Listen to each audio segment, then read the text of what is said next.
Pour la plupart des femmes de haut rang, le mariage était une négociation de soi et de lignage. Pour Caitlin Ashdown, c'était une transaction de cuivre froid et de désespoir. Elle n'attendait pas d'amour de la part du duc de Westford. Elle s'attendait à peine à de la civilité. Mais lorsqu'il lui tendit les clés en fer rouillé d'une cuisine abandonnée le soir de leurs noces et lui dit de gagner sa place, il pensait briser son esprit. Il ne réalisait pas qu'il lui remettait les clés de tout son domaine. Novembre apporta un froid glacial sur les landes, charriant une odeur de terre humide et de pourriture. La pluie fouettait la vitre du carrosse en traînée déchiquetée. Caitlin était assise, parfaitement immobile, les mains jointes sur la laine de sa cape de voyage. Elle avait 26 ans, une vieille fille, selon les calculs impitoyables de la haute société. Son père avait presque pleuré de soulagement lorsque le duc de Westford l'avait demandé en mariage. Il était impatient d'échanger la modeste dot en argent liquide de Caitlin contre le prestige d'un lien avec un duc. Personne ne demanda pourquoi un duc se contenterait de la fille d'un baron de second rang. Caitlin, elle, savait pourquoi. Au moment où les roues du carrosse crissèrent sur le gravier mal entretenu de l'abbaye de Westford, la réalité du désespoir d'Armando Coleman fut mise à nu. Le grand domaine était une silhouette imposante de calcaire en ruine. À moitié avalé par le crépuscule violacé, le lierre étouffait l'aile est. La moitié des fenêtres étaient fermées, complètement aveugles au monde. Il n'y avait pas de valet de pied attendant avec des lanternes, pas de comité d'accueil. Juste le vent hurlant dans la cour, faisant cliqueter les gonds en fer rouillé des lourdes portes en chêne. Elle sortit sans aide. Ses bottes s'enfoncèrent dans une flaque de boue glacée. Elle ne tressaillit pas. À l'intérieur, l'abbaye sentait la cendre humide et la vieille laine. Le grand foyer, conçu pour intimider les rois, était dépouillé de ses tapisseries. Des carrés pâles sur les murs marquaient l'endroit où des chefs-d'œuvre avaient autrefois été accrochés. Ils avaient été vendus pour calmer la meute de dettes que son défunt père avait déchaînée. Armando Coleman attendait sur le seuil de son bureau. C'était un homme grand, tout en angle vif et en traits fatigués. Des ombres s'accrochaient au creux de ses joues. Son manteau était coupé par un maître tailleur, mais les poignets étaient élimés. Il regarda Caitlin non pas comme une épouse, mais comme une créancière venue réclamer son dû. « Vous êtes arrivé » dit Armando. Sa voix était celle d'un baryton, basse et rauque, plate, dénuée de toute chaleur. « Oui, votre grâce. » Caitlin garda le menton haut. Elle ne fit pas la révérence. La boue sur ses bottes lui semblait lourde, mais elle se tenait droite. Il recula, lui faisant signe d'entrer dans le bureau. Un feu pathétique fumait dans l'âtre, dégageant plus de suie que de chaleur. Armando ne lui offrit pas de chaise. Il passa derrière son bureau en acajou et prit un lourd anneau de fer rouillé, tenant 2 clés massives. La traite de votre père a réglé les dettes de jeu de mon père à Londres.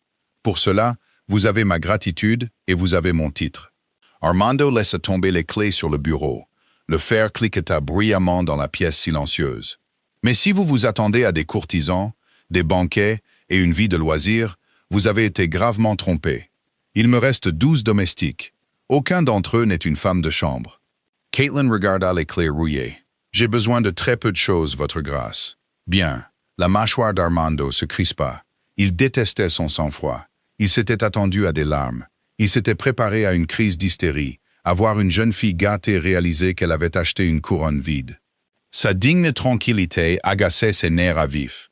Cela ressemblait à un jugement. Parce que vous n'aurez rien. L'aile ouest est fermée. Les galeries supérieures sont fermées. Vous prendrez les chambres du couloir sud. Le couloir sud. Caitlin avait mémorisé les plans du domaine. Ce sont les anciens quartiers des domestiques, au-dessus des cuisines Tudor. Ce sont les seules pièces que nous pouvons nous permettre de chauffer. Armando se pencha en avant, posant ses mains sur le bureau.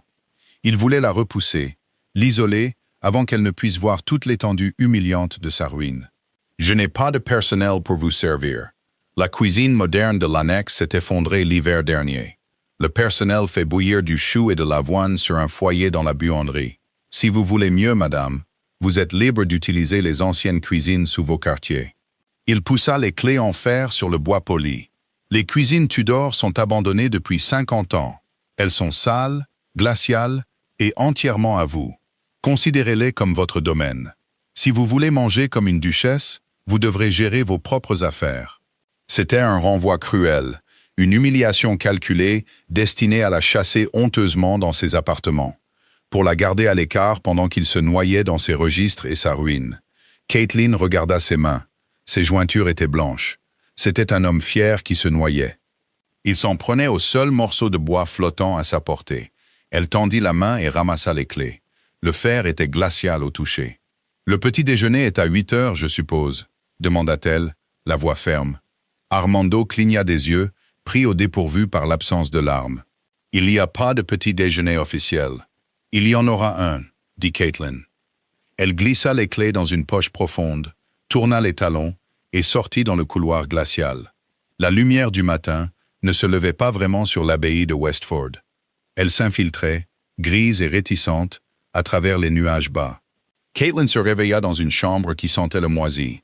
Le matelas était fin, l'âtre froid. Elle ne s'attarda pas sous les couvertures. Se levant rapidement, elle enfila sa robe ronde la plus simple, une solide laine bleu foncé, et noua un tablier par-dessus. Elle releva ses cheveux sans ménagement. L'aile sud était un labyrinthe d'étroits couloirs dallés de pierre. L'air y était 10 degrés plus froid que dans le reste de la maison. Caitlin portait une unique bougie de suif, laissant le courant d'air la guider dans les escaliers en colimaçon jusqu'au niveau le plus bas du domaine. Elle inséra la plus grande clé en fer dans la lourde porte en chêne en bas. La porte grinqua en signe de protestation, alors qu'elle la poussait de l'épaule pour la forcer à s'ouvrir. L'air à l'intérieur était lourd et vicié. Il portait une odeur fantomatique de graisse vieille de plusieurs siècles, de fumée de bois et de terre humide. Caitlin leva sa bougie. La cuisine Tudor était caverneuse. Elle avait été construite pour une époque où l'abbaye abritait des centaines de personnes. 3 immenses âtres en pierre dominaient le mur du fond, assez grands pour rôtir des bœufs entiers. Des broches en fer noircies pendaient à des chaînes rouillées. Les tables de préparation étaient d'épaisses plaques de chêne, actuellement recouvertes d'un tapis gris de poussière et de toiles d'araignée. Des pots en cuivre, ternis de vert et de noir, étaient empilés au hasard dans les coins. Des feuilles mortes, soufflées par les cheminées, jonchaient les dalles. C'était un cimetière de festins. « Vous allez vous rompre le cou ici, votre grâce. » Caitlin se retourna. Dans l'embrasure de la porte se tenait un homme d'une 50aine d'années.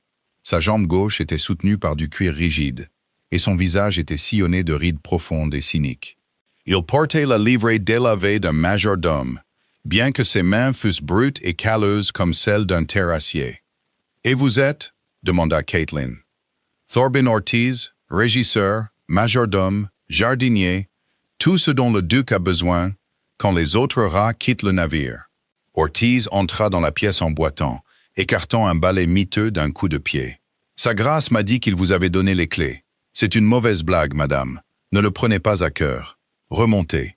Je vous apporterai du thé et une tranche de pain grillé sec. C'est tout ce que nous avons. » « Ce n'était pas une blague, monsieur Ortiz, » dit Caitlin, passant un doigt ganté sur la table en chêne la plus proche. Elle laissa une épaisse tranchée noire dans la poussière. « C'était un défi, et je n'ai pas l'intention de mourir de faim dans une maison aussi grande. » Ortiz laissa échapper un rire rauque et sec. « Mourir de faim, madame? Le duc meurt de faim. Il ne prend qu'un seul repas par jour. Il vend le blé avant même qu'il ne soit récolté pour payer les banquiers de Londres. Les garde-manger sont vides. Il n'y a pas de bois pour ces âtres. Il n'y a pas de personnel pour tourner les broches. Cette pièce est morte depuis l'époque de son grand-père. Alors nous la ressusciterons. » Caitlin se dirigea vers l'âtre central. Elle leva les yeux vers la cheminée sombre et béante. Les conduits sont-ils dégagés? Ortiz la dévisagea, comme si elle avait perdu la raison. Des oiseaux y ont probablement niché depuis 20 ans. Alors nous les enfumerons pour les faire sortir. Caitlin se tourna vers lui, retirant ses gants et les glissant dans la poche de son tablier. « J'ai besoin d'un seau, de savon de soude caustique, d'une brosse métallique et des servantes valides qu'il vous reste. 2 suffiront.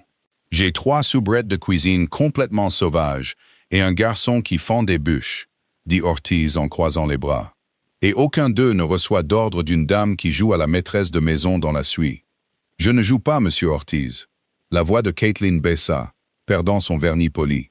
Elle devint dure, ancrée dans une réalité qu'elle avait connue bien avant ce mariage.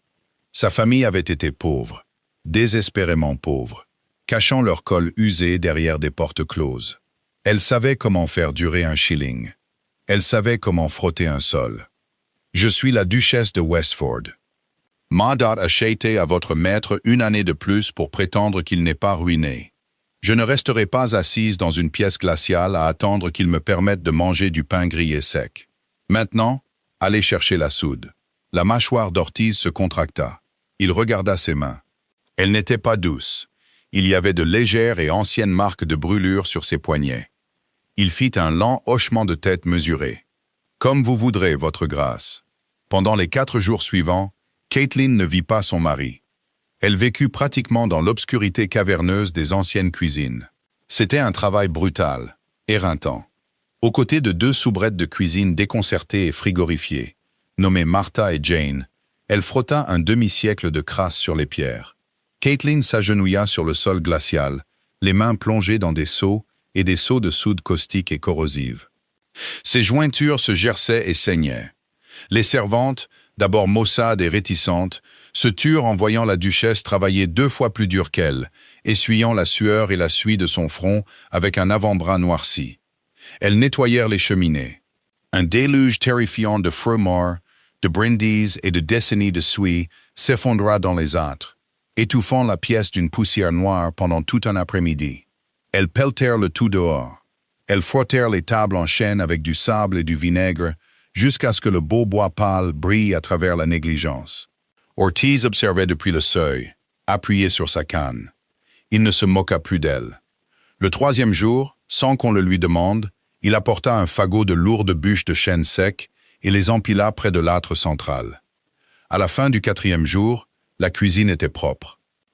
Elle était vide, résonnante et totalement dépourvue de nourriture, mais elle était propre.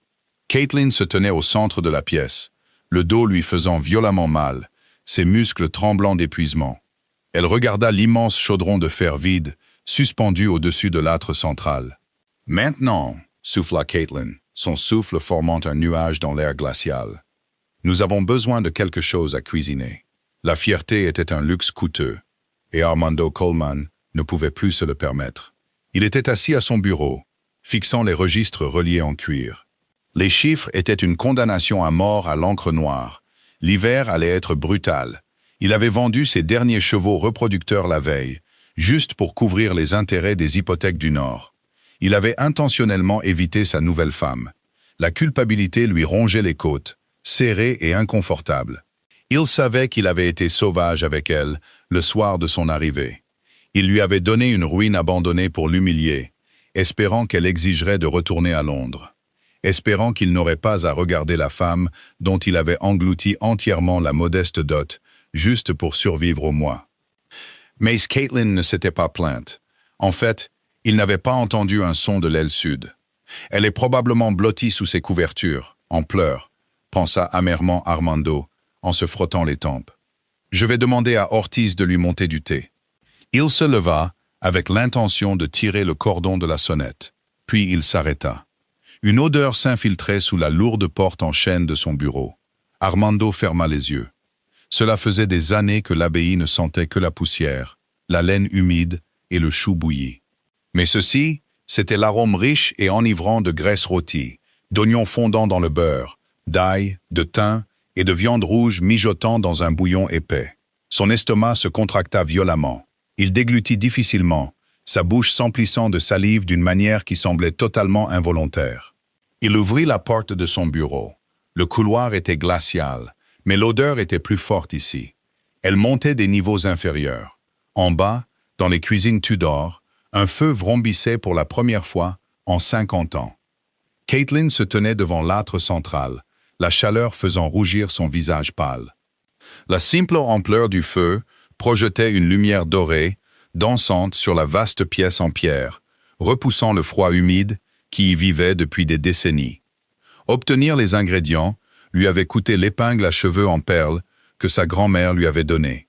Elle avait marché 3 milles jusqu'au village ce matin-là, ignorant les protestations d'Ortiz. Le boucher local, un homme massif qui détestait le duc pour des factures impayées, avait ri quand elle avait demandé un crédit. Caitlin n'avait pas discuté. Elle avait calmement retiré l'épingle en or et perles de ses cheveux, l'avait posé sur le billot sanglant et avait demandé un flanc de côte de bœuf, 2 sacs de farine, une caisse de légumes racines et un bloc de beurre salé. Maintenant, l'immense chaudron de fer bouillonnait furieusement. C'était un ragoût de paysan, amélioré par la nécessité. Des os de bœuf rôtis jusqu'à ce qu'ils soient noirs et riches en moelle, jetés dans l'eau bouillante avec des carottes, d'épaisses tranches d'oignons et de l'ail écrasé. Elle avait passé 2 heures à pétrir la pâte sur les tables en chêne propre, et maintenant de lourds pains rustiques cuisaient sur les pierres chaudes près du feu. La cuisine, autrefois un tombeau, semblait vivante. Martha et Jane, les soubrettes de cuisine, étaient blotties près de la chaleur, les yeux écarquillés en regardant le chaudron. Elles n'avaient jamais vu autant de nourriture en un seul endroit. « Remuez par le fond, Martha », ordonna Caitlin, essuyant ses mains enfarinées sur son tablier. « Ne laissez pas la viande attachée au fer. » Ortiz entra dans la cuisine. Il s'arrêta juste à l'entrée. Les traits durs de son visage s'adoucirent lorsque le mur de chaleur le frappa. Il regarda le chaudron bouillonnant, puis le pain frais, et enfin Caitlin. « Votre grâce, » murmura Ortiz. « Le reste du personnel est-il en haut, Monsieur Ortiz » demanda Caitlin, sans lever les yeux alors qu'elle hachait une poignée de persines séchées qu'elle avait récupérées dans la serre envahie par la végétation. « Ils sont blottis dans la buanderie. Dites-leur de descendre, » dit Caitlin. « Le dîner est prêt, madame. Le personnel ne peut pas dîner en présence de la duchesse. Cela va à l'encontre de toutes les règles de... » « Les règles sont mortes quand la banque a pris l'argenterie, Monsieur Ortiz. » L'interrompit Caitlin, sa voix ferme, bien que ses yeux fussent bienveillants. « J'en ai fait assez pour 30 hommes. Nous sommes 12. Faites-les descendre. Personne ne dormira dans le froid le ventre vide ce soir. » Ortiz hésita, puis fit une profonde et raide révérence, la première vraie révérence qu'il lui faisait depuis son arrivée. « Oui, votre grâce. » En 20 minutes, la cuisine caverneuse fut remplie de domestiques hésitants aux yeux écarquillés, des valets de pied au manteau élimé, des femmes de chambre grelottantes et le vieux maître d'écurie. Ils se regroupèrent près des bords de la pièce, intimidés par la duchesse qui se tenait près du feu avec une louche en bois. Caitlin ne fit pas de discours. Elle prit simplement une pile de bols en bois qu'elle avait nettoyés ce matin-là, les remplit à ras-bord de ragoût épais et riche et les distribua. Elle rompit le pain chaud et croustillant à main nue, passant de gros morceaux au personnel frigorifié. Le silence tomba sur la pièce, rompu seulement par le grattement frénétique des cuillères en bois.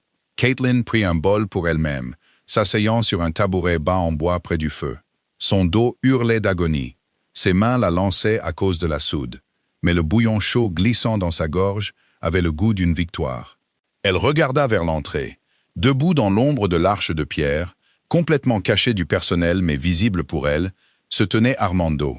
Il la fixait. Le duc froid et hautain avait disparu.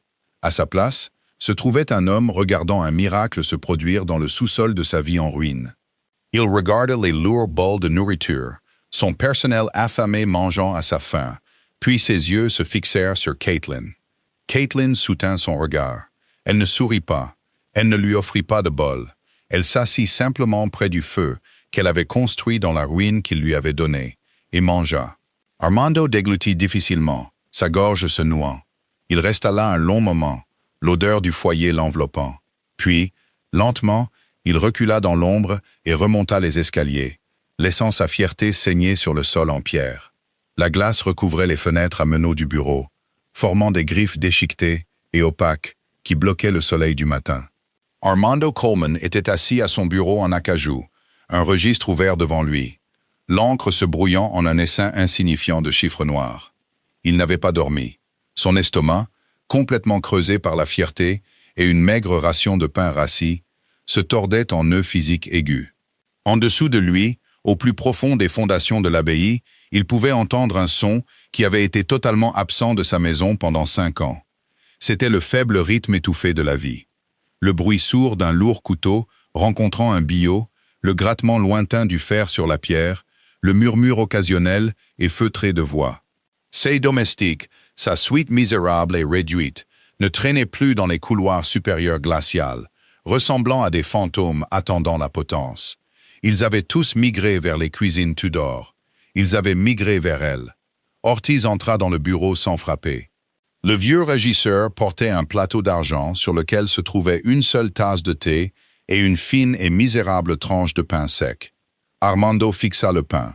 Il ressemblait à de la sciure de bois compressée en un carré. « Votre petit déjeuner, votre grâce, » dit Ortiz, sa voix complètement plate. « Importez-le, Ortiz. » Armando passa une main sur son visage épuisé. « Je n'ai pas faim. »« Vous mourrez de faim, monsieur, comme nous tous. » Ortiz ne bougea pas le plateau. Il resta sur ses positions, s'appuyant légèrement sur sa jambe raide. Les hommes travaillent aux écuries sud aujourd'hui. Ils en ont l'énergie. William a même réparé le toit effondré de la remise à bois. La duchesse les a fait lever à l'aube. Armando tressaillit au titre. La duchesse? Caitlin. Il lui avait tendu les clés rouillées comme une insulte, un test cynique conçu pour briser l'esprit d'une jeune fille choyée. Au lieu de cela, elle avait saisi le fer, allumé un feu et nourri son peuple pendant qu'il se cachait dans son bureau, à faire des calculs qui finissaient toujours en ruine. « Exige-t-elle l'argenterie pour la vendre ensuite ?» demanda Armando, son ton empreint d'une amertume défensive. « Elle n'exige rien, votre grâce. » Ortiz posa enfin le plateau. « Mais elle est devant votre porte. » Armando se raidit. Avant qu'il ne puisse refuser, la lourde porte en chêne s'ouvrit en grinçant. Caitlin entra. Elle ne portait pas les robes de chambre en soie qu'il se souvenait avoir vues sur les femmes de la société londonienne. Elle portait sa robe de laine bleu foncé, un lourd tablier solidement noué autour de sa taille, et ses manches retroussées au-dessus des coudes. Ses avant-bras étaient saupoudrés de farine blanche. Dans ses mains, elle tenait un lourd bol en bois non poli. Une vapeur épaisse et parfumée s'en élevait, portant l'odeur prononcée de bœuf rôti, de légumes racines et de bouillon riche et salé. À côté du bol reposait un gros quignon de pain frais et croustillant. La bouche d'Armando s'emplit d'eau instantanément. Son corps trahit sa fierté en une fraction de seconde.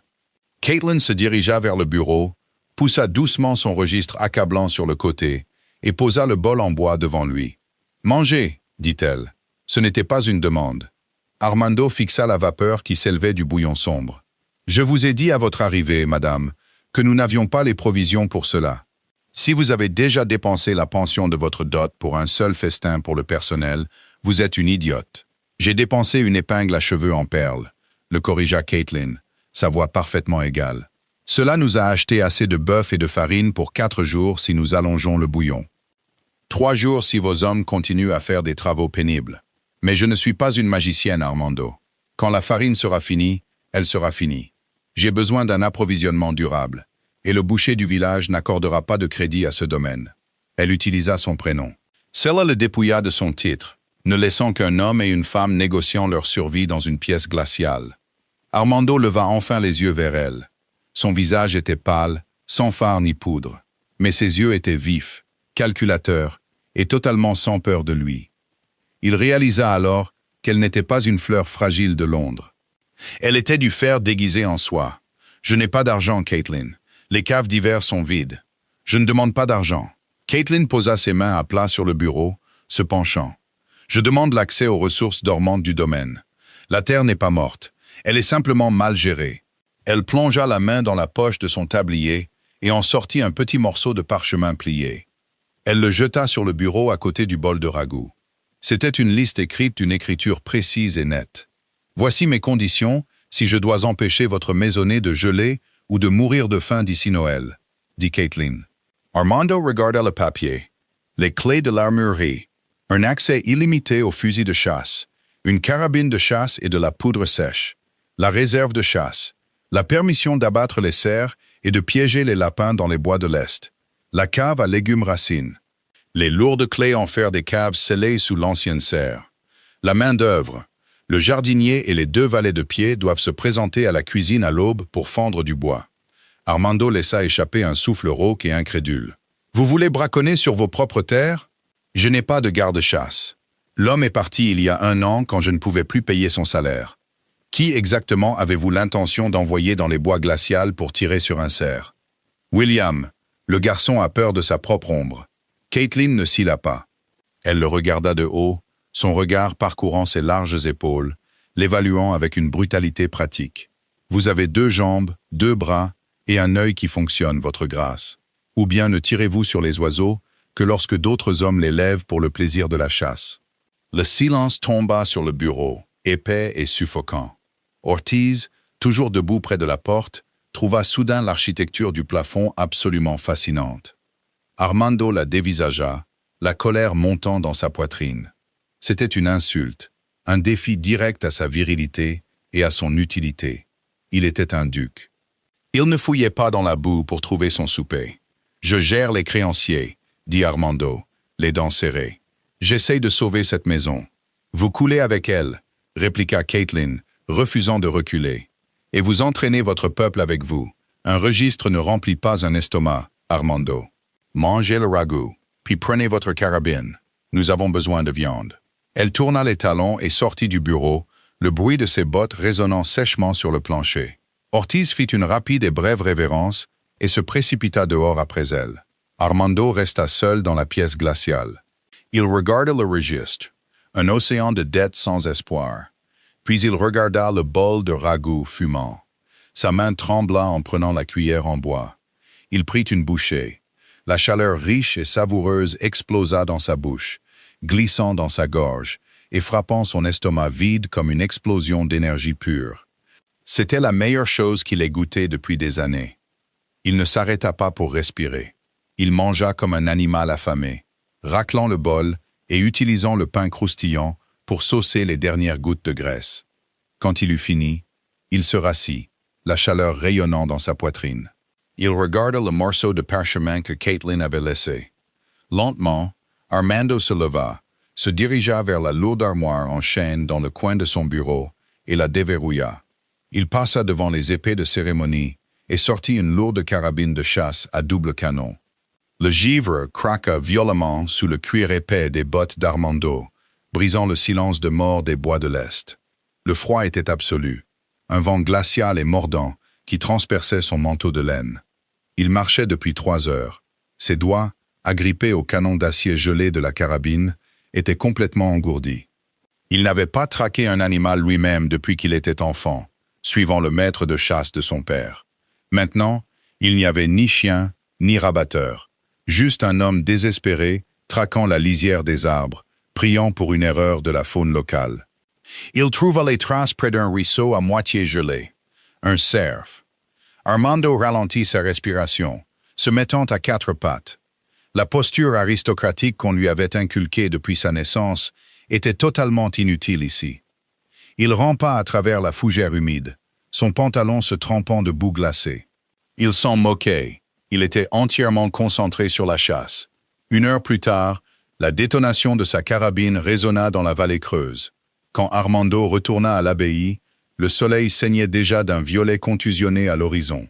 Il n'entra pas par les grandes portes d'entrée.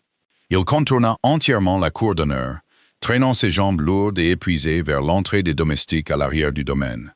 Il tirait un lourd traîneau en bois derrière lui. Attaché aux planches se trouvait un cerf massif et sanglant. Ses épaules le brûlaient, ses poumons semblaient tapissés de verre brisé, et son manteau coûteux était ruiné par le sang et la saleté. Mais alors qu'il tirait le traîneau dans la lumière vacillante de l'arrière-cour, une étrange satisfaction sauvage s'installa dans sa poitrine. La porte de l'office s'ouvrit. William, le jeune valet de pied, sortit pour vider un seau d'eau sale. Le garçon se figea, la mâchoire tombante, en voyant le duc de Westford, couvert de boue et de sang, transportant un cerf mort comme un simple braconnier. « Allez chercher la duchesse », ordonna Armando, sa voix rauque à cause du froid. William laissa tomber le seau et courut. Un instant plus tard, Caitlin apparut dans la cour glaciale. Elle avait troqué son tablier contre un lourd châle de laine enroulé serré autour de ses épaules. Elle descendit les marches de pierre et s'arrêta devant le traîneau, regardant l'animal massif. Elle ne halta pas, elle ne se couvrit pas la bouche d'horreur à la vue du sang. Elle évalua simplement le poids de la viande. Un tir net dans le cou, observa Caitlin, son souffle formant un nuage dans l'air glacial. Elle leva les yeux vers Armando. Son visage était gris d'épuisement, ses cheveux sombres plaqués sur son front par la sueur glacée. « Cela suffira-t-il » demanda Armando. Il détestait que sa voix contienne une faible et pathétique note de quête d'approbation. « Cela nous nourrira pendant 3 semaines si nous salons les cuisseuses et fumons le reste, » dit Caitlin. Elle s'approcha de lui. Elle n'offrit pas de compliments fleuris, ni de déclarations de gratitude dramatiques. Ils savaient tous les deux que les enjeux étaient trop élevés pour la théâtralité. « Vous avez bien travaillé, Armando. Rentrez-le, Le sang va geler sur la viande si nous le laissons dehors. Elle se tourna et cria des ordres dans l'office, exigeant de l'eau bouillante et les couteaux les plus aiguisés qu'il possédait. La cuisine Tudor devint un abattoir. Armando ne partit pas. Il retira son manteau en ruine, retroussa ses manches tachées de sang et aida Ortiz à hisser la lourde carcasse sur l'une des immenses tables en chêne. Pendant les 3 heures suivantes, le duc, la duchesse et le régisseur travaillèrent épaule contre épaule dans la chaleur suffocante de l'âtre central rugissant. C'était un travail exténuant, viscéral. Caitlin était d'une efficacité impitoyable. Elle ne montra aucune répugnance, plongeant ses mains nues dans la carcasse pour retirer les entrailles, ordonnant à Martha de garder la graisse pour la fondre et les os pour le bouillon. Il n'y avait pas de gaspillage. Chaque once de l'animal était une victoire contre l'hiver. Armando la regardait, tandis qu'il sciait l'os lourd des quartières. Ses jointures étaient à vif et gercées, saignant légèrement dans la farine et la graisse qui couvrait ses mains. Il y avait des marques de brûlures fraîches et vives sur l'intérieur de ses poignets, à force de se pencher sur les lourdes broches en fer. Elle se poussait au-delà des limites de l'endurance physique, animée par une volonté de survie terrifiante et obstinée.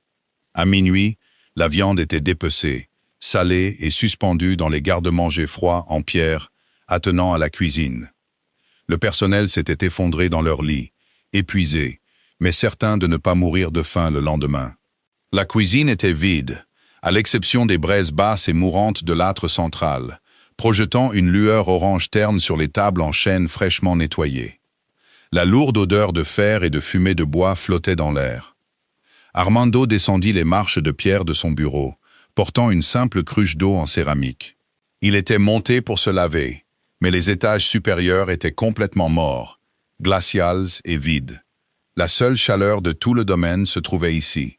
Il s'arrêta en bas des escaliers. Caitlin était assise sur un tabouret bas en bois près des braises. Elle dormait profondément. Sa tête était appuyée contre la pierre brute de l'arche de la cheminée, son lourd châle de laine tiré serré autour d'elle. Ses mains reposaient mollement sur ses genoux, paumes vers le haut.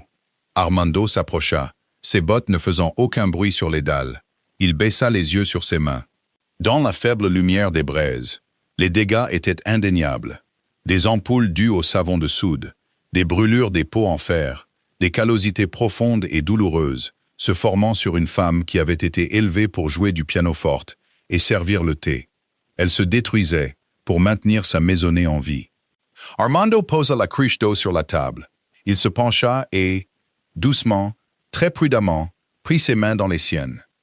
Caitlin bougea dans son sommeil, un petit son fatigué s'échappant de sa gorge. Mais elle ne se réveilla pas. Ses mains étaient glacées. Armando fronça les sourcils. Il déboutonna son lourd manteau de laine propre, le seul vêtement chaud qui lui restait qui n'était pas couvert de sang, et le drapa sur ses épaules, le bordant soigneusement autour de sa silhouette frissonnante. Il ne retourna pas dans sa chambre glaciale de l'aile ouest. Armando tira un autre tabouret en bois jusqu'au feu mourant. S'asseyant à côté de sa femme, il étendit ses jambes endolories vers les braises, croisa les bras sur sa poitrine, et pour la première fois depuis la mort de son père, il dormit profondément, protégé par la chaleur d'une cuisine qu'il avait abandonnée.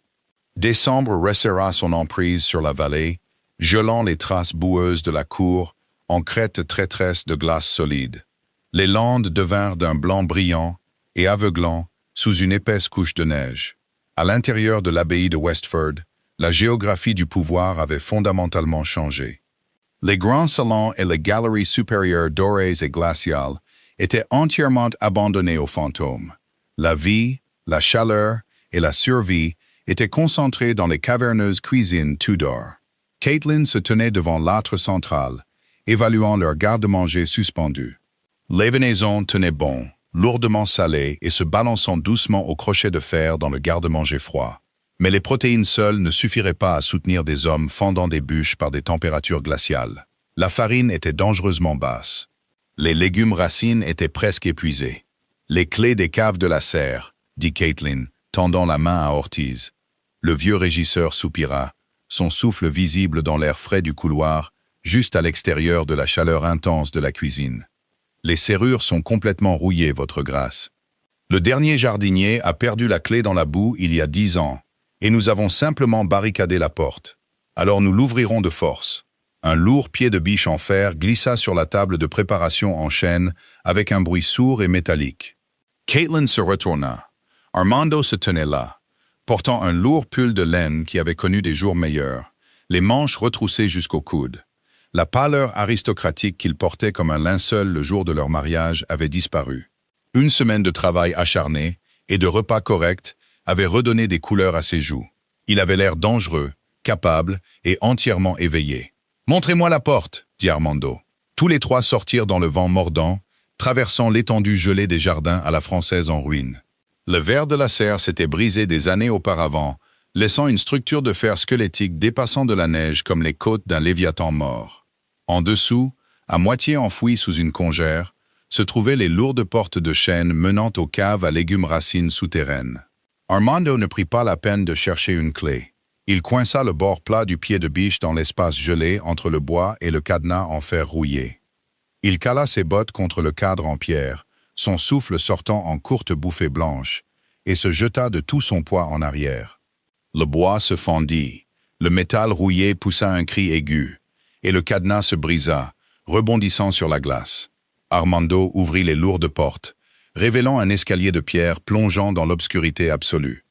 Caitlin alluma la lanterne qu'elle portait et descendit la première, ignorant l'odeur de terre humide et de pourriture. La cave principale fut une déception. Les bacs de rangement en bois construits pour contenir des pommes de terre, des navets et des courges d'hiver étaient entièrement vides. Ils avaient été vidés des années auparavant, ne laissant qu'un épais tapis de moisissures blanches et de déjections de souris. Les épaules de Caitlin s'affaissèrent. Elle avait compté sur une cache oubliée de provisions d'hiver. « Rien » marmonna Ortiz, donnant un coup de pied dans une latte de bois cassée. « Je vous l'avais dit, madame. Le domaine a été vidé jusqu'à la dernière goutte. » Armando passa lentement devant les bacs vides, tenant la lanterne haute. Il traîna sa main le long du mur du fond, le front plissé. « Quelque chose ne va pas. »« Qu'est-ce qui ne va pas ?» demanda Caitlin, se plaçant à côté de lui. « La ligne de fondation. » Armando frappa le lourd bout en fer du pied de biche contre le mur de pierre. Il produisit un son sourd et solide. Puis il fit 3 pas sur sa gauche et frappa à nouveau. Le son était creux. « Mon grand-père a agrandi les caves en 82, » dit Armando, sa voix baissant à un registre bas et calculateur. Il a creusé dans le calcaire pour stocker la récolte. Ce mur est nouveau. C'est de la brique recouverte d'une couche de mortier grossière. Il n'attendit pas de discussion. Armando balança la lourde barre de fer par-dessus son épaule et la projeta violemment au centre du mur. Le mortier se fissura. La poussière tomba en épaisse nappe. Caitlin se couvrit la bouche avec son châle, tandis qu'Armando frappait à nouveau. Puis une 3e fois. Au 4e coup, une grande section du faux mur s'effondra vers l'intérieur, révélant une cavité d'un noir d'encre. Armando dégagea les bords déchiquetés de briques avec ses mains gantées et passa à travers la brèche. Caitlin le suivit, tenant la lanterne haute. La lumière dorée frappa du verre. Des centaines de bouteilles. La chambre cachée était parfaitement climatisée, isolée par la terre profonde. Des rangées et des rangées de bouteilles en verre vert foncé reposaient sur le côté, épaissis d'une décennie de poussière. Caitlin s'approcha, frottant une étiquette sale avec son pouce. « Bordeaux » murmura Caitlin. Elle passa au casier suivant. « Et du Porto vieilli. » Armando se tenait parfaitement immobile. Sa mâchoire était si serrée que le muscle tressautait. « Mon père, il ne l'a pas vendu pour payer les créanciers. Il l'a emmuré. Il a caché les meilleurs millésimes ici, pendant que le personnel à l'étage mangeait du chou bouilli, et que son fils risquait la prison pour dette. » La trahison dans sa voix était épaisse et amère. Il regarda les bouteilles comme s'il voulait les fracasser toutes contre les pierres. « Armando !» La voix de Caitlin était vive, coupant court à sa colère montante. Elle se plaça devant lui, le forçant à la regarder au lieu du vin. « Ne gaspillez pas d'énergie pour les morts. Votre père a caché ça. » « Bien. Cela signifie que la banque ne sait pas que ça existe, et les marchands du village non plus. » Armando cligna des yeux, détournant son regard des casiers. « Vous voulez que je boive à notre ruine? Je veux que vous le troquiez, » le corrigea Caitlin, ses yeux féroces à la lueur de la lanterne. « Nous n'avons pas besoin d'or. L'or ne se mange pas. Nous avons besoin d'avoine. Nous avons besoin d'orge. Nous avons besoin de sucre, de sel et de graisse. Nous avons besoin d'un boucher prêt à troquer. Ortiz laissa échapper un sifflement bas, faisant le calcul mental. C'est une petite fortune en bouteilles, votre grâce. Le tavernier local vendrait sa propre mère pour une douzaine de bouteilles de ce Porto. Armando regarda le vin, puis Caitlin. L'amertume s'écoula lentement de son visage, remplacé par un pragmatisme dur et inflexible qui reflétait le sien. Ortiz, dit Armando, la voix ferme. Attelez le cheval de trait au chariot à plateau. Mettez de la paille épaisse pour amortir le trajet. Le village d'Oak Haven se trouvait à 3000 plus bas dans la vallée. Un groupe serré de cottages, aux toits d'ardoise et de devantures en pierre blottie, autour d'une rivière glaciale. Les habitants s'étaient depuis longtemps habitués à la négligence de l'abbaye de Westford. Le duc était un fantôme, un aristocrate ruiné qui devait de l'argent à la moitié des marchands, et se cachait derrière ses murs en ruine. Alors, quand un lourd chariot à plateau traversa le pont pavé en cliquetant, conduit non pas par un domestique, mais par le duc de Westford lui-même, la place du village tomba dans un silence stupéfait. Armando portait son lourd manteau d'hiver, le col relevé contre le vent mordant. Il tira sur les rênes en cuir, arrêtant l'énorme cheval de trait juste devant la boucherie. Il attacha les rênes, sauta du banc et se dirigea vers l'arrière du chariot. Il ne se pavanait pas. Il n'exigeait pas d'audience. Il souleva simplement une lourde caisse en bois du plateau du chariot, l'équilibra sur son épaule et entra dans la boucherie. Elias Miller, un homme de la taille d'une enclume avec des mains assorties, se tenait derrière le comptoir sanglant. Il avait catégoriquement refusé un crédit à Caitlin 2 semaines plus tôt. Il foudroya Armando du regard. « Votre grâce », dit Miller, le titre dégoulinant d'un mépris à peine voilé. « J'ai dit à votre femme, plus de viande à crédit. La parole de l'abbaye ne vaut pas le papier sur lequel elle est écrite. » Armando posa la lourde caisse en bois sur le billot. Elle atterrit avec un bruit lourd et coûteux. Il sortit un pied de biche de sa ceinture et ouvrit le couvercle, révélant 12 bouteilles de Bordeaux impeccables et poussiéreux, bien calées dans la paille. « Je ne demande pas de crédit, Miller, » dit Armando, sortant une bouteille de la paille et la posant debout sur le comptoir. « Je propose un échange. » Miller fronça les sourcils, prenant la bouteille. Il essuya la poussière de l'étiquette avec un pouce charnu. Ses sourcils se haussèrent. « C'est un millésime français. Probablement de la contrebande. La guerre a rendu cela impossible à obtenir. Il est dans mes caves depuis 20 ans, dit Armando d'un ton égal. J'ai 6 autres caisses dehors. Je veux 50 livres de porc salé, 2 flancs de lard fumé, un baril de votre meilleure graisse à fondre, et votre parole, que vous me procurerez 2 sacs de flocons d'avoine du meunier d'à côté. Et je veux que tout soit chargé dans mon chariot aujourd'hui. Miller reposa la bouteille, plissant les yeux. Vous vendez la cave familiale pour acheter du lard? Je nourris mon peuple, répliqua Armando, sa voix un grondement bas et dangereux. L'arrogance hautaine avait disparu, remplacée par un instinct protecteur féroce et territorial.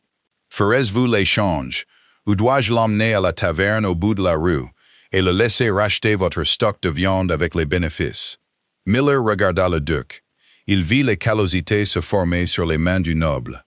Il vit la saleté sur ses bottes et la détermination inflexible de sa mâchoire. Le village avait pensé qu'Armando Coleman était un homme faible et mourant. L'homme qui se tenait dans la boutique était tout le contraire. Miller tendit une main massive et tachée de sang.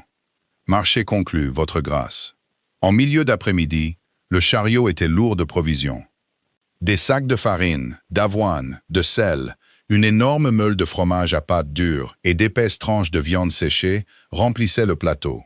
Armando ramena le chariot sur la route sinueuse menant à l'abbaye, ses muscles brûlant du chargement, mais sa poitrine se sentant plus légère qu'elle ne l'avait été depuis une décennie.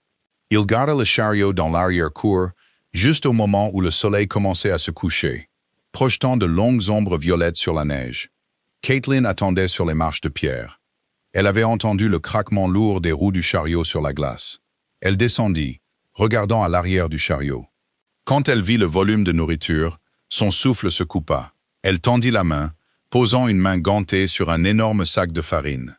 C'était une sécurité réelle, tangible. « Tu l'as fait », souffla Caitlin, levant les yeux vers lui. « Nous l'avons fait », corrigea Armando, sautant du banc.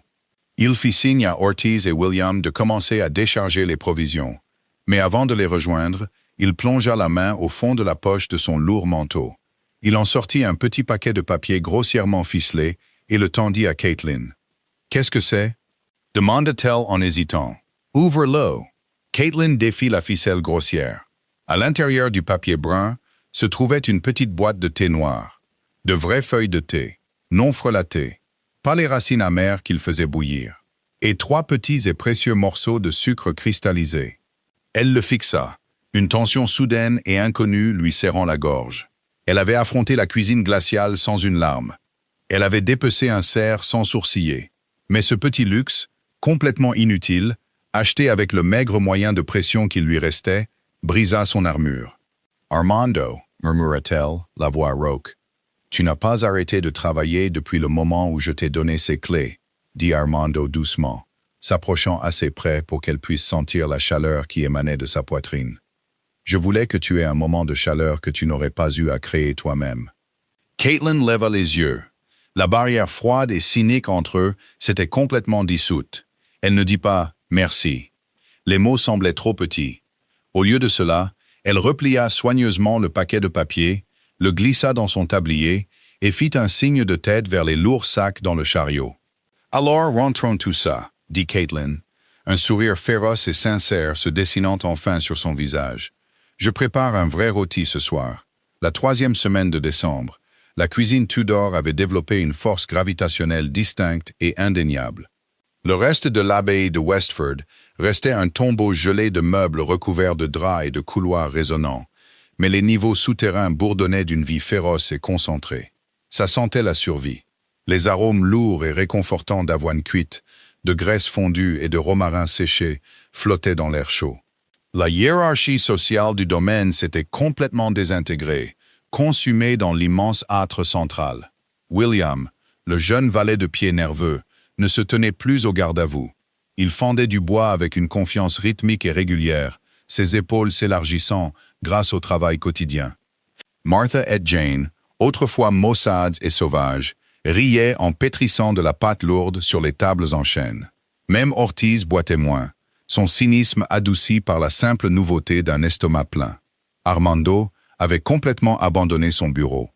Il avait déplacé une table en bois marquée dans le coin de la cuisine le plus proche de l'arche du garde-manger. C'est là, au milieu du cliquetis des poêles en fonte et du sifflement de l'eau bouillante, que le duc de Westford tenait ses registres.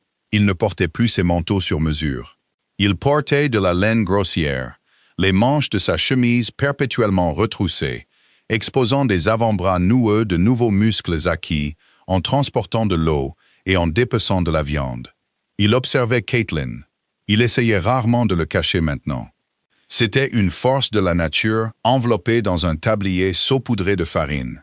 Le travail brutal avait dépouillé la vieille fille polie et silencieuse qu'il avait épousée, révélant une femme d'une compétence terrifiante et d'une chaleur vive et soudaine. Ses mains étaient rudes, marquées en permanence par la soude et le fer. Pourtant, Armando se surprenait à les regarder constamment. Il observait avec quelle douceur elle pensait une coupure au pouce de William, et avec quelle impitoyable efficacité elle enfonçait un couteau de boucher dans un quartier de porc salé. « Vous me fixez encore, Armando. » Caitlin ne leva pas les yeux du grand bol en bois posé sur sa hanche. Elle fouettait vigoureusement un mélange d'œufs et du précieux sucre qu'il avait échangé, la cuillère en bois frappant les parois à un rythme rapide. Armando se pencha en arrière sur sa chaise, tapotant une plume sèche contre son encrier. « Je calcule nos réserves. Il y a une différence. Vous calculez les chances que je laisse tomber ce bol, » corrigea Caitlin, lui lançant enfin un bref regard entendu. Elle essuya une mèche de cheveux rebelle de son front avec le dos de son poignet, laissant une légère traînée de farine près de son sourcil. « Nous avons assez de farine pour 2 semaines de plus, mais le porc salé nous fera tenir jusqu'en janvier, à condition de l'allonger avec les légumes racines. » Ortiz entra dans la cuisine en boitant, portant une brassée de bûches fondues. Il les jeta sans cérémonie près de l'âtre, époussetant la sciure de son manteau. « Plus que 3 jours avant Noël, votre grâce, » dit Ortiz, adressant la déclaration à la pièce en général. Le village est complètement enneigé. Les routes sont impraticables. Le silence tomba sur la cuisine. Le hachage et le remuage rythmé cessèrent. Noël à l'abbaye était une affaire morte depuis une demi-décennie, un jour pour ignorer amèrement le froid et rationner le bois de chauffage restant. Caitlin arrêta de remuer. Elle regarda autour de la massive pièce en pierre, observant les visages fatigués et tachés de suie du personnel qui avait travaillé d'arrache-pied pour maintenir le domaine en vie. Elle regarda les lourdes broches en fer, le garde-manger plein, et enfin Armando. « Nous organisons un festin », annonça Caitlin. Ortiz cligna des yeux. « Madame, un festin? Pas un repas rationné, pas un ragoût destiné à durer 4 jours. » Caitlin posa le lourd bol sur la table en chêne. Le fer dans sa colonne vertébrale était évident, tranchant et inflexible. Nous avons travaillé comme des chiens dans la saleté pendant 6 semaines. Nous avons survécu au pire du gel. Nous allons célébrer ce fait, ou nous allons perdre la raison à cause de l'hiver. Armando se leva de son bureau. Il traversa lentement les dalles, la chaleur du feu projetant de longues ombres dansantes derrière lui. Il s'arrêta devant Caitlin, regardant son visage déterminé et maculé de suie. « Un festin exige plus que de la viande supplémentaire, Caitlin, » dit Armando, sa voix un bourdonnement bas et grave. « Il exige une célébration, quelque chose pour remonter le moral. Nous n'avons pas de décoration, nous n'avons pas de musiciens. Nous avons de la chaleur, » répliqua Caitlin, refusant de reculer. « Et nous avons une maison qui n'est plus en train de mourir. C'est suffisant. » Armando étudia ses yeux. La carapace cynique et défensive qu'il portait depuis des années avait entièrement disparu. À sa place se trouvait un profond respect pour la femme qui se tenait devant lui. « C'est vrai », acquiesça doucement Armando. Il se tourna vers le régisseur. « Ortiz, emmenez William dans les bois de l'Est. Prenez les haches, trouvez le plus grand et le plus sain des pins que vous puissiez porter et traînez-le jusqu'ici. Coupez autant de houx et de baies d'hiver que vous pourrez trouver. » Le visage buriné d'Ortiz s'illumina d'un immense et sincère sourire. « Oui, votre grâce. » Armando se retourna vers Caitlin, un léger et rare sourire touchant les coins de sa bouche. Si la duchesse exige un festin, elle en aura un. La neige tombait en rideau épais et silencieux la veille de Noël, ensevelissant les ruines de l'abbaye de Westford sous une couverture de blanc pur et immaculé. Mais sous la terre gelée, la cuisine Tudor était une cathédrale de lumière et de chaleur. La transformation était absolue. D'énormes branches de pin vert et de baies d'hiver rouges étaient drapées sur les arches de pierre brute, emplissant l'air lourd de l'odeur vive et pure de la forêt. Les longues tables de préparation en chêne avaient été poussées ensemble au centre de la pièce, frottées jusqu'à ce que le bois brille et dressées avec chaque pièce de céramique et d'étain dépareillé que le domaine possédait. Des dizaines de bougies de suif, méticuleusement économisées par Caitlin au cours du dernier mois, brûlaient ardemment dans des candélabres en fer rouillé, projetant une lueur dorée et chaude sur les murs de pierre. La nourriture était un témoignage de pure survie obstinée. Les broches en fer gémissaient sous le poids d'un énorme rôti de venaison lourdement épicé, sa graisse crépitant et grésillant dans les flammes en dessous. Il y avait des tourtes profondes et savoureuses, remplies de porc salé et de légumes racines hachés, leurs épaisses croûtes cuites jusqu'à un brun doré foncé. Caitlin avait utilisé le reste de la farine blanche et du sucre pour faire un gâteau aux fruits denses et lourds, parsemé de pommes séchées qu'elle avait trouvées cachées dans un coin oublié du garde-manger. À côté se trouvaient 2 des bouteilles restantes du Bordeaux de contrebande d'Armando, ouvertes et respirant dans l'air chaud. À 7 heures, toute la maisonnée s'assit. Il n'y avait pas de bout de table, pas de division de classe. Armando était assis sur un banc en bois entre Ortiz et William. Caitlin était assise en face de lui, flanquée de Martha et Jane. Ils étaient un duc ruiné, une duchesse désespérée et un personnel en haillons, entièrement liés par la boue, la suie et le feu. Armando versa le vin lui-même, remplissant les chopes en céramique ébréchée des soubrettes de cuisine avec le même millésime coûteux qu'il buvait. Quand chaque coupe fut pleine, Armando se leva. La cuisine devint silencieuse. Le crépitement de l'âtre était le seul son. Armando regarda autour de la table. Il vit les callosités sur les mains de William. Il vit l'épuisement dans les yeux d'Ortiz. Et puis il regarda Caitlin. Elle portait sa robe de laine bleu foncé, sans aucun ornement, ses cheveux relevés, sa peau rougie par la chaleur du feu. Pour Armando, elle ressemblait à une reine tenant sa cour dans une forteresse de pierre.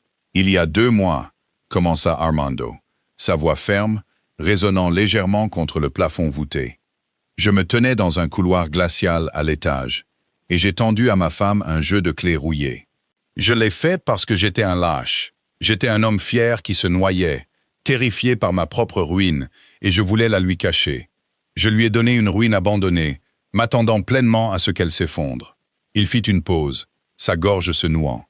Il croisa le regard de Caitlin, et pour la première fois, il abandonna toutes les défenses qui lui restaient. Elle ne s'est pas effondrée, continua doucement Armando. Elle a pris les clés, elle a allumé un feu, et elle a ramené cette famille du bord du gouffre. Elle m'a appris que la vraie noblesse n'a absolument rien à voir avec un titre, et tout à voir avec ce que l'on est prêt à construire de ses propres mains nues. Il leva sa chope en étain ébréché. « À la duchesse, dit Armando, la voix épaisse d'émotion. La gardienne du feu. À la duchesse? Aboya Ortiz levant sa chope bien haut. Le reste du personnel reprit le cri, frappant leur coupe contre la lourde table en chêne. La vision de Caitlin se brouilla. Une douleur soudaine et aiguë lui saisit la poitrine. Non pas de souffrance, mais du poids écrasant et terrifiant d'être entièrement vue et complètement appréciée. Elle leva sa propre chope en retour, ses mains tremblant très légèrement, et but une grande gorgée du vin rouge corsé. Le festin dura des heures. La nourriture fut dévorée, le vin fut bu, et pour la première fois depuis des années, des rires rauques et sincères résonnèrent dans les fondations de l'abbaye de Westford. Il était bien plus de minuit lorsque le personnel se retira enfin dans ses lits de fortune, dans les pièces chaudes attenantes, complètement épuisé et confortablement rassasié. La cuisine était de nouveau vide.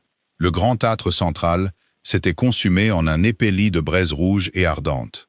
Caitlin se tenait près de la longue table, empilant tranquillement les assiettes sales. Son dos lui faisait mal, un élancement profond et familier, mais elle ne pouvait effacer le sourire persistant de son visage. Des pas s'approchèrent par derrière. Lourd, délibéré. Armando entra dans son espace. Il tendit la main et prit doucement l'assiette en céramique lourde de ses mains, la reposant sur la table. Il ne parla pas. Il plongea la main dans sa poche et en sortit un lourd anneau de fer. Il tenait une seule clé massive. Elle était entièrement dépourvue de rouille, polie jusqu'à ce que le fer brille d'un noir luisant dans la faible lumière. « Qu'est-ce que c'est » demanda Caitlin, sa voix baissant à un murmure. « La clé des portes d'entrée de l'abbaye » dit Armando. Il s'approcha, éliminant l'espace entre eux. L'odeur de pain, de fumée et de vin s'accrochait à ses vêtements. « Tu as prouvé que tu pouvais survivre au sous-sol, Caitlin. Mais tu es la maîtresse de cette maison, de toute la maison. Quand le dégel viendra, nous ouvrirons les étages supérieurs. Nous les frotterons à vif s'il le faut, mais nous le ferons ensemble. » Il plaça la lourde clé en fer dans sa paume, refermant ses doigts calleux et rudes sur le métal avec les siens. Caitlin leva les yeux vers lui. La lumière vacillante des braises attrapait les angles vifs de son visage, l'intensité sombre de ses yeux. Elle ne voyait pas un duc ruiné. Elle voyait un partenaire, un homme qui avait saigné dans la neige à ses côtés pour maintenir leur peuple en vie. « Armando » souffla-t-elle. Il n'attendit pas qu'elle finisse. Armando lui prit le visage entre ses deux mains, ses pouces caressant ses pommettes, et l'embrassa. Ce n'était pas un baiser poli et aristocratique. C'était un baiser désespéré, concret et entièrement réel. Il avait le goût du vin corsé et des bois. Caitlin agrippa les revers de son manteau de laine grossière, s'ancrant contre lui rendant son baiser avec la même passion féroce et inflexible qu'elle avait mise dans leur survie. Quand ils se séparèrent enfin, Armando appuya son front contre le sien.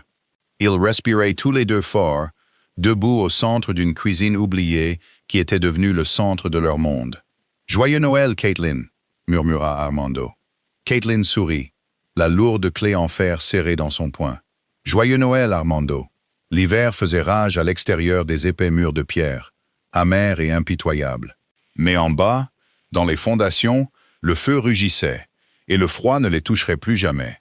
Si cette histoire de courage, de survie et d'amour inattendu vous a réchauffé contre le froid de l'hiver, appuyez sur le bouton « J'aime » et partagez-la avec quelqu'un qui aime les drames historiques vraiment réalistes. N'oubliez pas de vous abonner à la chaîne et d'activer la cloche pour ne jamais manquer notre prochaine expérience narrative originale. Quel a été votre moment préféré dans la cuisine Tudor? Dites-le moi dans les commentaires ci-dessous.